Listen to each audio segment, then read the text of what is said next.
యెషయా గ్రంథం 1:1 చూద్దాం. ఉజ్జియా, యోతాము, ఆహాజు, హిజ్కియాను యూదా రాజుల దినములలో యూదాను గూర్చియు యెరూషలేమును గూర్చియు ఆమోజు కుమారుడగు యెషయాకు కలిగిన దర్శనము. యెహోవా మాట్లాడుచున్నాడు, ఆకాశమా ఆలకించుము, భూమి చెవియొగ్గుము. నేను పిల్లలను పెంచి గొప్పవారినిగా చేసి తిని వారు నా మీద తిరగబడి ఉన్నారు. దీని మీనింగ్ ఏంటండి? దేవుడు ఆకాశంతో భూమితో మాట్లాడుతున్నాడండి. ఏం చెప్తున్నాడు? బాధ చెప్పుకుంటున్నాడండి. మీ పక్కన చెప్పండి, దేవునికి కూడా బాధ ఉంటుంది. టీచర్లకు బాధ ఉన్నట్టే, తల్లిదండ్రులకు బాధ ఉన్నట్లే. పిల్లలను చదివించడానికి ఏ తల్లిదండ్రులు బాధపడరండి. కానీ వాళ్ళు చదివించిన చదువుకు తగినట్లుగా వాళ్ళు చదివి సక్సెస్ అయ్యారనుకోండి, అసలు తల్లిదండ్రులకు బాధనే ఉండదండి. అవునా కాదండి? అవునా కదా? తల్లిదండ్రులు ఎందుకు బాధపడతారు? పిల్లల గురించి చెడిపోయినారని కాదు, ఇంత ఖర్చు పెడుతున్నామని కాదండి.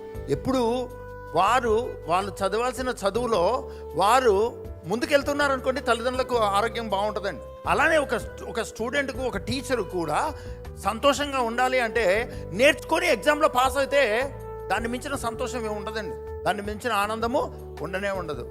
కొంతమంది టీచర్లు నేను కలిసినప్పుడు వాళ్ళు అంటుంటారు, నా దగ్గర చదువుకున్న వాళ్ళు ఐఏఎస్లు అయిపోయారు, ఐపీఎస్లు అయిపోయారండి. ఇది 1వ క్లాస్ 2వ క్లాస్ చదివిన వాళ్ళు ఐఏఎస్లు ఐపీఎస్లు ఈయన చెప్తే అయ్యారా అండి? చెప్పండి, మీ పక్కన అడగండి. 1వ క్లాస్లోనే ఐఏఎస్ అయిపోతాడు. దాని తర్వాత ఎంతమంది టీచర్లు చెప్తే అవుతారండి? అవునా కదా?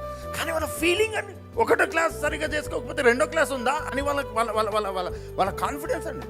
నేను 1st class 2nd class lessons నేర్పించినప్పుడే వాడు 3-4 చదువుకుంటూ వెళ్ళిపోయాడు. బేసిక్స్ నేను నేర్పించాను. ఇప్పుడు ఐఏఎస్ ఐపీఎస్ డాక్టర్లు అయిపోయారు, ఫేమస్. టీచర్కున్న కాన్ఫిడెన్స్ అండి. 1వ క్లాస్ చెప్పి 10వ క్లాస్ మొత్తం అంతా నేనే చెప్పి నేనే సక్సెస్ చేశాను, నేనే డాక్టర్ చేశాను అన్నంత గర్వంగా ఉంటారు వాళ్ళు. పునాది వేసినటువంటి వాళ్ళకే ధైర్యం ఉంది. మొత్తం జీవితాన్నే కట్టిన వానికి ఇంకెంత. ఈరోజు నీ క్రైస్తవ జీవితం అంటే అర్థం ఏంటంటే తెలుసా? నీ క్రైస్తవ జీవితం యొక్క పరమార్థం ఏంటంటే ఏంటి దేవుడు నీ దగ్గర నుంచి కోరుకుంటుంది ఏంటో తెలుసా అండి? నువ్వు చదివే చదువులో గొప్ప అవ్వాలని కాదు. దేవుడు నీ కొరకు నువ్వు అడిగిన దానికంటే, ఊహించిన దానికంటే అత్యధికమైన పొజిషన్ నీ కొరకు పెట్టాడు. దాన్ని నువ్వు తెలుసుకొని రీచ్ అవ్వాలి. ఆయన సామర్థ్యంతో నువ్వు రీచ్ అవ్వాలి. ఆయన ఇచ్చే పరిష్కారాలతో నువ్వు రీచ్ అవ్వాలి. ఆయన ఇచ్చే జ్ఞానము, తెలివి, వివేకంతో నువ్వు రీచ్ అవ్వాలి.